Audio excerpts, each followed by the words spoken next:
عاشورے کے دن نشتر پارک میں منبر پہ جاتے تھے، جملہ کہتے تھے آج عاشور کا دن ہے اور ماتم شروع ہوتا ہے۔ 5 منٹ کی مجلس بھی نہیں ہوتی تھی، یہ میں نے اس لیے عرض کیا کہ مجھے یہ بتایا گیا اور صحیح بتایا گیا ہوگا، غلط تو نہیں کہ الحمدللہ مثلاً کل رات تقریباً 2000 کے قریب مومنین اور مومنات تھے۔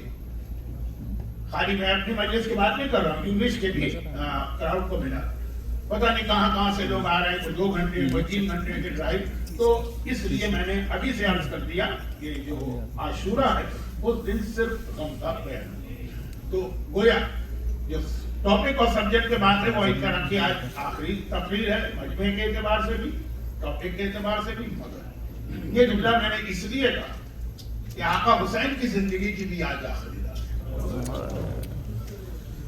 کل آقا حسین عزا کے حوالے سے بات کر رہا ہوں کہ رخصت ہو چکے ہوں گے، کل سے ہم زینب کبریٰ کا ماتم اور آقا سجاد کا ماتم شروع کریں گے۔ بلکہ یہ جو آج آخری رات ہے، جیسے میں نے مجمع کے حوالے سے بات کی نا کہ جو مجمع عاشرت ہوگا وہ بعد میں نہیں ہوگا اور نہیں ہونا چاہیے، میں خود اس بات کا قائل ہوں، تو اسی حوالے سے ایک بات کہوں کہ آج کی رات تک فاطمہ کا گھر آباد ہے۔ اب جو یہ گھر اجڑے گا نا، تو جو محاورتاً کہا جاتا ہے کہ قیامت تک دوبارہ آباد نہیں،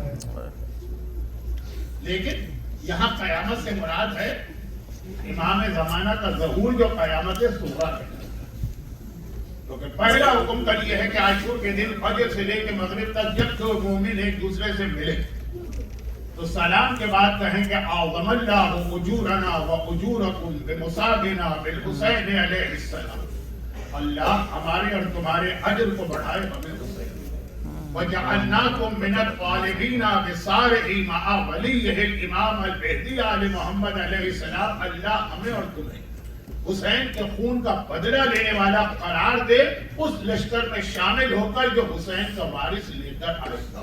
کل پورا دن فجر سے مغرب تک آپ کو زمانے کے امام کو یاد کرنا ہے اور انہیں حسین کے حوالے سے یاد کرنا ہے، ورنہ امام کو جو ہم پورا سال یاد کرتے ہیں اس میں تو اہم ترین چیز یہ ہے کہ جو قدیری اسلام ہے، جو حسینی اسلام ہے، وہ دنیا کے سامنے پیش کرنے کے لیے امام آئیں گے اور خالی پیش نہیں کریں گے، اس کا امپلیمنٹ کرنے کے لیے۔ لیکن کل عاشور کے دن جو دعا ہم سے منگوائی گئی ہے وہ یہ کہ خون حسین پورا، تو یہ آج کی رات آباد گھر ہے، اب یہ اجڑے گا اور دوبارہ آباد ہوگا جب حسین کا وارث واپس آئے۔ اچھا یہ کچھ تمہید لمبی ہو رہی جبکہ آلریڈی بہت زیادہ ہم لوگ اپنے اسکیجول سے ہٹ کے چل رہے ہیں، تو بہت ہی مختصر اس حوالے سے ایک آخری گزارش کر دوں کہ یہ حضرت علی اکبر سے جو مجلسیں شروع ہوتی ہیں، ایک میرا انداز بن گیا ہے، شاید صحیح نہ ہو غلط ہو، لیکن اب تو میں کیا اپنا انداز بدلوں، قبر کی گہرائی میں اتر چکا ہوں، اب کوئی نئی چیز تو سیکھ نہیں سکتا۔ وہ یہ کہ حضرت علی اکبر کے مجلس کے اختتام پہ جو چیز آتی ہے اگلے دن حضرت عباس کے مجلس میں ان دونوں کو کنیکٹ کرتا ہوں، اکبر اور عباس کو ملا، جیسے کل میں نے جناب زینب کی سرخ چادر کے حوالے سے اکبر کا لاشا آیا، عباس کی غیرت، اور اسی طرح حضرت عباس کی مجلس جہاں ختم ہوتی ہے اس کے اگلے دن حضرت علی اصغر کی مجلس ہے، ان دونوں کو بھی میں کنیکٹ کرتا ہوں، بس وہ یہ میں کر رہا ہوں کنیکشن، اس کے بعد پھر موضوع آگے بڑھے۔ پہلی بات تو ہر ایک کو معلوم کہ ہمارے پاس کربلا کے شہیدوں میں 2 ہی شہید ایسے ہیں جن کا ٹائٹل ہی باب الحوائج، ایک تو حضرت عباس ہے باب الحوائج اور ایک جناب علی اصغر بھی باب الحوائج۔ خواتین زیادہ جانتی ہیں کہ حضرت علی اصغر کے حوالے سے دعا کتنے جلد قبول ہوئی، یہ دونوں باب الحوائج، دونوں کے حوالے سے کس طرح دعا قبول ہوتی ہے۔ تو آج کی مجلس کے آغاز میں پروردگارہ جو مومنین و مومنات آج کی اس مجلس میں شریک ہیں، ان کو، ان کے گھروں کو، ان کے گھر والوں کو، ان کی روزی اور رزق کے ذرائع کو، ان کی اولادوں کو دنیا اور آخرت کی ہر پریشانی سے بے حق محمد و آل محمد و بے حق باب الحوائج محفوظ فرما، ان کی تمام حاجتوں کو پورا فرما، پروردگارہ ان کے تمام مرحومین کی مغفرت فرما، ہم سب کو سیرت اہل بیت اور سیرت شہداء کربلا پر چلنے کی توفیق عطا فرما۔ دنیا میں جہاں جہاں ظلم ہو رہا ہے، چاہے مومنین ہو، چاہے مسلمان ہو، چاہے عام انسان ہو، ان تمام ظالموں کو نیست و نابود فرما، دنیا سے ہمیشہ ہمیشہ ظلم ختم کرنے کے لیے اپنی آخری حجت وارث معصومین زمانے کے امام کے ظہور میں تعلیم۔ اور اس کے بعد ایک دعا میں خاص کرتا ہوں، جو آج کی مجلس کے اسپانسر ہیں، پروردگارہ ان کی بھی تمام حاجتیں پوری کر کے دنیا اور آخرت کی ساری توفیقات ان کو عطا فرما۔ اور جب امام زمانہ کا ذکر آتا ہے تو میری ایک دعا الگ ہوتی ہے، وہ جو کہ پورا ایک سبجیکٹ ہے، پورے اشرے ہیں میرے، اور مجھے وضاحت کی ضرورت نہیں ہے کہ امام ہماری دعا سے آگے یہ کافی نہیں ہوتا، ہم بھی تو امام کا ساتھ دیں نا۔ اگر امام آگے اور امام کے آنے کے بعد ہم بیٹھے دشمن کے کیمپ میں، تو امام کا آنا ہمارے لیے فائدہ مند ہے یا نقصان دہ؟ اور کیا اس کے چانسز ہیں؟ جی بہت زیادہ چانسز۔ مسلسل معصومین کی حدیثیں ہیں کہ امام کے آنے کے بعد وہ لشکر جو امام کی پہلی آواز میں جمع ہوگا 10,000، اس کے بھی 2/3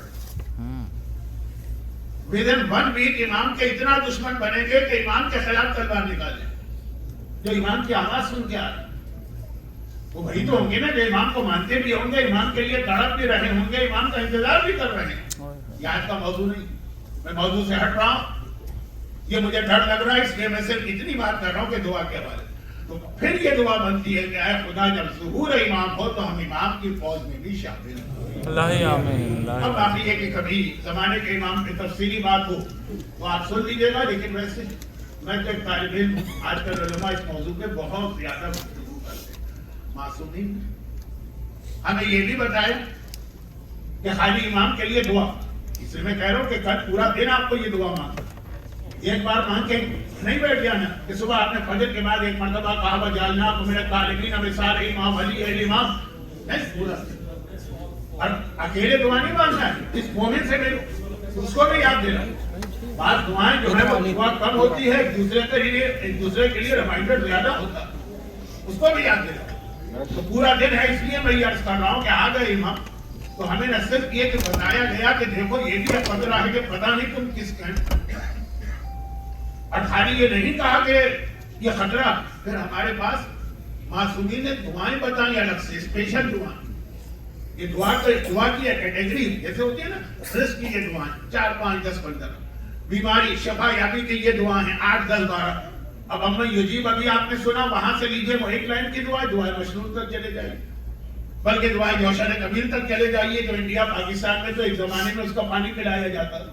تو اسی طرح سے دعائیں عدیلہ، دعائیں عدیلہ کیٹیگری ہے دعاؤں کی۔ عدیلہ کے معنی کیا ہیں؟ آپ کو یہ پتا ہے، وہ ہمارے محلے کے اندر 2 گھر چھوڑ کے رہتی ہے، عدیلہ کو عدیلہ نہیں، عدیلہ کے معنی ہیں آخری وقت میں حق کو چھوڑ دینا، قبول کر لینا۔ کہا یہ دعائیں کس لیے ہیں؟ تاکہ جو آخری وقت آ جائے اس وقت وہ ایمان کو چھوڑ کے نہ چلے گا۔ اب یہ دعائیں عدیلہ بہت بڑی بھی ہے۔ دعائیں عدیلہ جو ہے وہ ایک بیچ میں مڈل سائز کی دعا بھی، رضیت باللہ ربا وبمحمد نبیا وبعلی امامہ، جو نماز کے بعد پڑھی جاتی، اور ایک مختصر ترین بھی ہے، یا مقلب القلوب ثبت قلبی علی دینک۔ کہا کہ یہ آخری زمانے میں تمہارے ایمان کو بچائے گی جب ظہور امام ہو۔ تو مختلف انداز ہے کہ لمبی دعا شاید تم مہینے میں ایک ہی دفعہ پڑھ سکو، چھوٹی دعا ہر نماز کے بعد، مختصر دعا ہر تھوڑی دیر کے بعد۔ یہ کیوں بتائی جائے؟ اس لیے کہ خطرہ ہے، اور وہ خطرہ جو ہے فی الحال میں اس پہ نہیں جا رہا، میں کہہ رہا ہوں اس کی بہترین مثال میدان کربلا، حسین کو بلانے والے کربلا کے میدان میں کثیر تعداد ہے۔ اور یہ جملہ بھی یاد رکھ لیجیے گا کہ مسئلہ یہ یاد تو نہیں کرنے کا ہے، لیکن چونکہ اس کا شب عاشور سے تعلق ہے ایک بات، اور میرے آج کے موضوع سے بھی تعلق ہے۔ آج کی مجلس میں 2 موضوعات ہیں۔ پہلے موضوع کے بارے میں ابھی سے مجھے ایڈوانس میں پتا کہ بہت سارے لوگوں کو اعتراض ہوگا، تو منڈے کی مجلس آپ آن لائن سن لیجیے۔ میرا اندازہ یہ ہے کہ اگر آن لائن بھی آپ نہ سن پائیں تو آرکیو میں جائے گی تو 1 آدھ ہفتے تو آپ اس کو سن سکیں، لیکن ایک وہ اور ایک دوسرا موضوع، 2 چیزیں۔ جو دوسرا موضوع بن رہا ہے اس کے حوالے سے یہ جو بات میں کہہ رہا ہوں اپنے موضوع پر، اور وہ یہ یزید کی طرف سے، عمر سعد کی طرف سے، یہ جو رات ہم اس وقت بیٹھے ہیں غم منانے کے لیے، رات نہیں آتی، یعنی 9 محرم ہی کو کربلا کی جنگ شروع کر دی تھی عمر سعد نے۔ 9 محرم کا نام ہے تاسوعا، 10 کا نام ہے عاشورہ،